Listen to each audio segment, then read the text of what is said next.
bigger, would have brought the plague back to his house, and his entire family then caught it.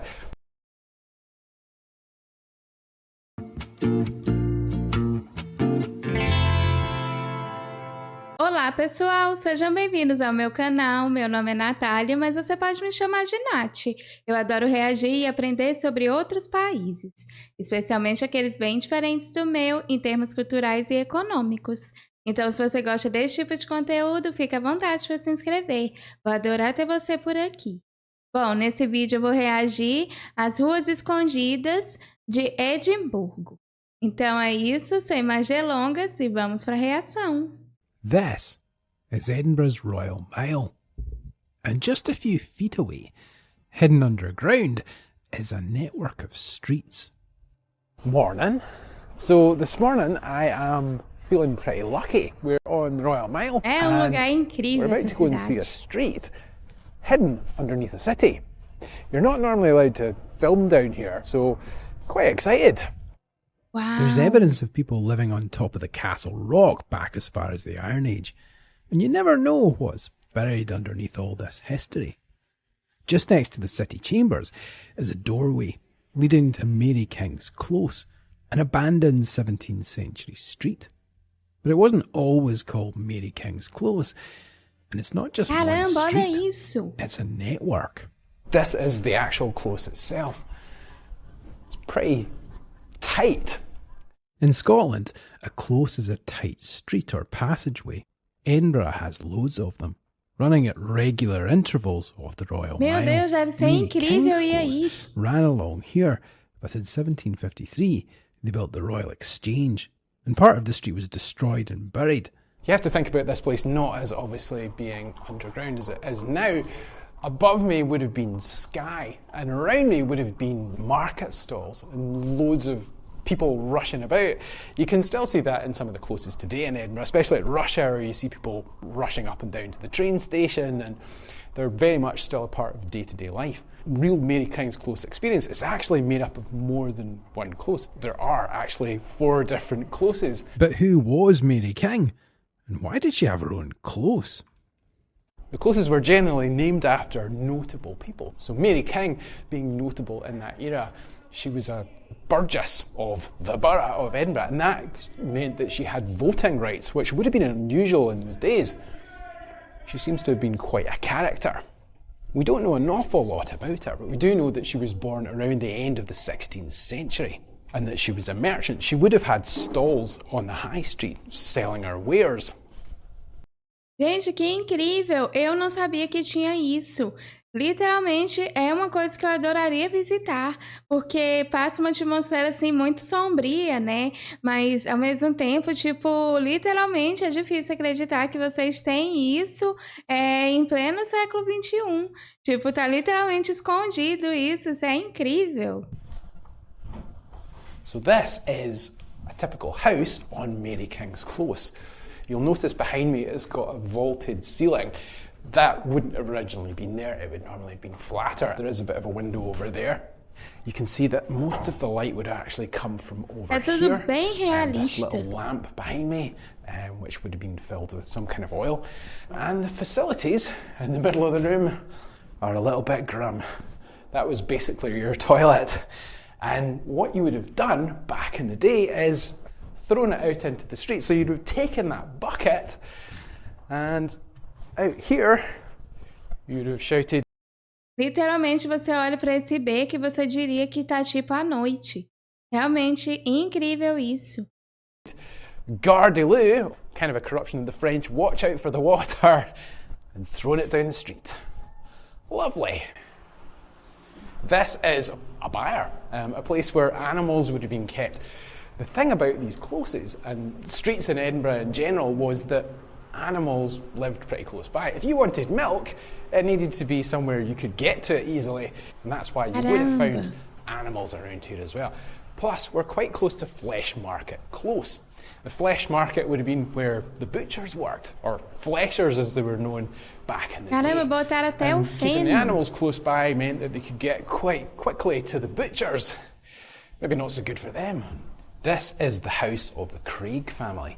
Mr. Craig is was a gravedigger during the time of the Black Death, or the Plague, or the Foul Pestilence, as it was known round here. Mr. Craig, being a gravedigger, would have brought the plague back to his house, and his entire family then caught it.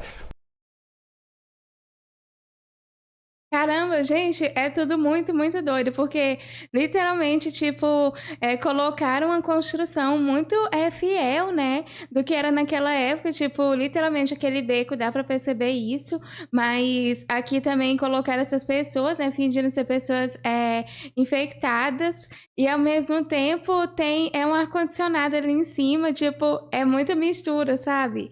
Eu fico doida com isso, vocês realmente têm... uma criatividade que é fantástica. There were two different types of plague. There was bubonic coisas. plague and pneumonic plague. They were Olha known lá, as the ali Black pra fingir o Death. fogo. Pneumonic plague, you inhale it through your lungs, which causes coughing, then internal bleeding. Bubonic plague generally entered through the skin, usually from a bite from a flea carried by a rat.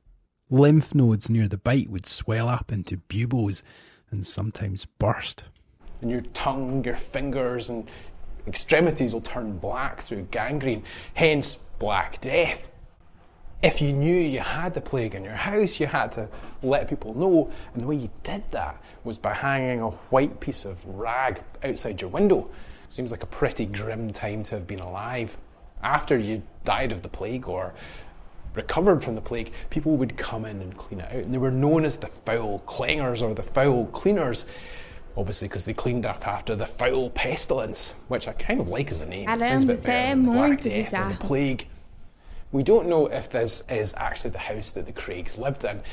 But we do know they existed. The reason this is called the real Mary King's Close is because these are all real people. This is George Ray. Dr. George Ray. He is the plague doctor, and he might look spooky, but this man's a hero. Caramba, eu fico só pensando, imagine viver numa época que, tipo, era muitas coisas bizarras, né, que acontecia naquela época, mas literalmente quando você olha assim pra essa roupa é muito assustador. Tipo, o visual é muito assustador. Imagine você ver uma pessoa dessa andando na rua. Caramba! He was appointed in June 1645 as Edinburgh's plague doctor, because the previous plague doctor had died of, you guessed it, the plague. And his outfit might look quite kind of scary, but there's reason behind it. It was believed that at the time that the plague was spread by miasmas, foul-smelling spirits. Obviously, we didn't understand germs or disease at that point in time. And this outfit looks quite a lot like a raven. It's got a kind of a scary beak on it. Ravens were considered sacred birds, and it was believed that by having this beak, you could scare off the miasmata or the miasmas. Agora estou me lembrando que reagi à Torre de Londres. Lá tinha corvos. Será se a questão dos corvos lá tinha alguma coisa a ver com essa lenda dos corvos que é citado aqui? Gente, me deixe saber nos comentários se essa relação dos corvos que existe em UK, porque eu fiquei curiosa sobre isso, sabe? Inside the beak would have been herbs to get rid of the foul smells and again scare off the miasmas. You'll notice that he has this cane with him, and he used the cane, supposedly, to take people's pulses. He obviously wasn't about to touch anybody without the cane. He's covered from head to foot in waxed leather. So his mask and this entire outfit and his gloves and everything waxed leather, apart from Eu não sabia que era bits of glass that encerado. cover his eyes. All of which would have protected him from the germs. It's just he thought it was protecting him from miasmas. Dr. Ray wanted to charge the city quite a healthy amount for his services, and fair enough, to be honest. He was taking a big risk. The plague had something like a 95% death rate. So he asked the council for what he considered to be a king's wage, £100 a month. And the city council probably thinking he wouldn't last that long, agreed. After the outbreak, he tried to get the money out of them, and it took him something like 10 years, and some historians think he never actually got it before he died. If you were lucky enough to survive the plague, and you would have had to have been very lucky, then you would have been dispatched to the outside of the city to live in a tent, a lot like this one, which would have been quite nice compared to the slums that people were living in back in the day. But then I think you probably deserved it if you... Gente, que incrível isso, porque é um lugar onde você pode ir e aprender coisas e, tipo, num ambiente sombrio, né? Porque, assim, tudo isso cria uma atmosfera muito, muito densa. A própria questão da peste, né, por si só já é uma coisa extremamente assustadora. E a forma como conseguiram reproduzir isso aqui é realmente está, assim, bem nivelado. Quando você olha para isso, você sente até uma coisa, assim, meio sufocante, né? Porque, tipo, a atmosfera é densa, a forma como as luzes é posicionada, tipo, tudo é posicionado. Muito incrível isso. Survived the plague. So this is a 17th century house. It's pretty cool. There's lots of interesting stuff in here. For example, overhead you can see this is old style lath and plaster. You'll see lath and plaster in Edinburgh flats up until about the Victorian era. But this is horsehair plaster. You can sort of see the horsehair in there. It's really interesting to see this. But this is 17th century plaster, which is kind of mad. The other interesting bit in here is block printing. You can see this kind of floral pattern behind me, which would have been made in the 17th century, just to try and make it look a little bit posher. But that's it's a really cool pattern. You can see in here, behind me, you can see there's an original door, which is a kind of an archway. And then you can see over there, there's a window that's been blocked off. There's a big kind of open fireplace under here. You can see that this was obviously a kitchen because there's an actual milling stone here. Pretty cool. Essa era a cozinha. Probably the bit of the close that is the most kind of evocative, I would say. In a corner of the 17th century house, this is Annie's room. And the reason for the toys behind me is Annie. She's been named Annie. In the 1990s, a Japanese psychic, Aiko Gibo, toured Mary King's Close. And she came in here and she said she felt a presence, a distressed child who had lost her family and wanted her doll. So Aiko went out and bought a Barbie doll and brought it down here. Ever since, other people have brought toys for Annie and left them here. Caramba. The original Barbie doll actually went missing, and there was a call to whoever had taken it to bring it back. It was never recovered. But as we can see, Annie's still got quite a collection behind me, and we'll just add Paddington. Gente, mas quem tem coragem de levar isso com a história dessa? Used as a World War II air raid shelter. And you can obviously see the posters on the wall, the old kind of wireless. It was never actually used because Edinburgh was never bombed. But you can still see sort of relative bits of history associated with World War II. In fact, the ventilation system is from World War II, which is why it feels quite warm down here. And what it really reminds me of is a nuclear bunker I've been in. A lot of the kind of the feel of the air is quite similar. This is the house of the last resident of Mary King's Close, Andrew Chesney, who was evicted in 1897 when this was bought by statutory purchase. Because really they didn't want people living underground. We can't go in because the wallpaper has arsenic in it. So for health and safety reasons, that would be a really bad idea. This is Andrew Chesney's workshop. He was a saw maker. You don't generally think about the people that make the saws, generally just the people that use the saws to make other things. It's really, really dark in there. It's quite kind of atmospheric. And the thing that apparently Mr. Chesney was very proud of was his thunderbox, his wooden toilet at the far end of the hall there. Quite something. The whole place is quite something. And if you get the chance to see it, if you're in Edinburgh, if you live in Edinburgh, I highly recommend stopping by. A massive thank you to everyone at the real Mary King's Close for letting me film there. You'll find a link below in the description. Uau! Incrível! Eu não tinha ideia que vocês tinham esse tipo de coisa.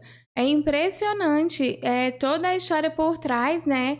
É muito sombria, né? Considerando também a questão da peste, que já era uma coisa muito pesada. Mas assim, eu fiquei muito impactada pela forma como vocês conseguiram reproduzir essa atmosfera sufocante, angustiante, né? Que tinha naquela época, tipo, realmente dá pra sentir isso. Imagina estar nesse ambiente. E também toda a história, na questão dos bonecos e tudo mais. Gente, me deixe saber nos comentários se vocês já visitaram esse lugar, porque eu realmente agora estou com vontade de visitar esse lugar também. Todo vídeo que eu reajo, eu fico com vontade de ir, gente. Eu não sei, assim, se eu reagir a 1000 vídeos, eu vou querer ir nos 1000 lugares. Essa é a minha realidade atual. Mas realmente muito impactante. Amo como vocês, no Reino Unido, nada é por acaso, sabe? Tipo, sempre tem alguma coisa ali ligada à história, né? Ligado a alguma coisa assim. É incrível. Parece que é alguma coisa que é muito natural dentro de vocês. Mas bom, essa foi a minha reação. Eu espero que tenham gostado desse vídeo. Se você gostou, considere se inscrever. Vou adorar ter você por aqui. E se você já for inscrito, não esquece de ativar as notificações. Então é isso. Obrigada por assistir esse vídeo e nos vemos na próxima reação. Tchau!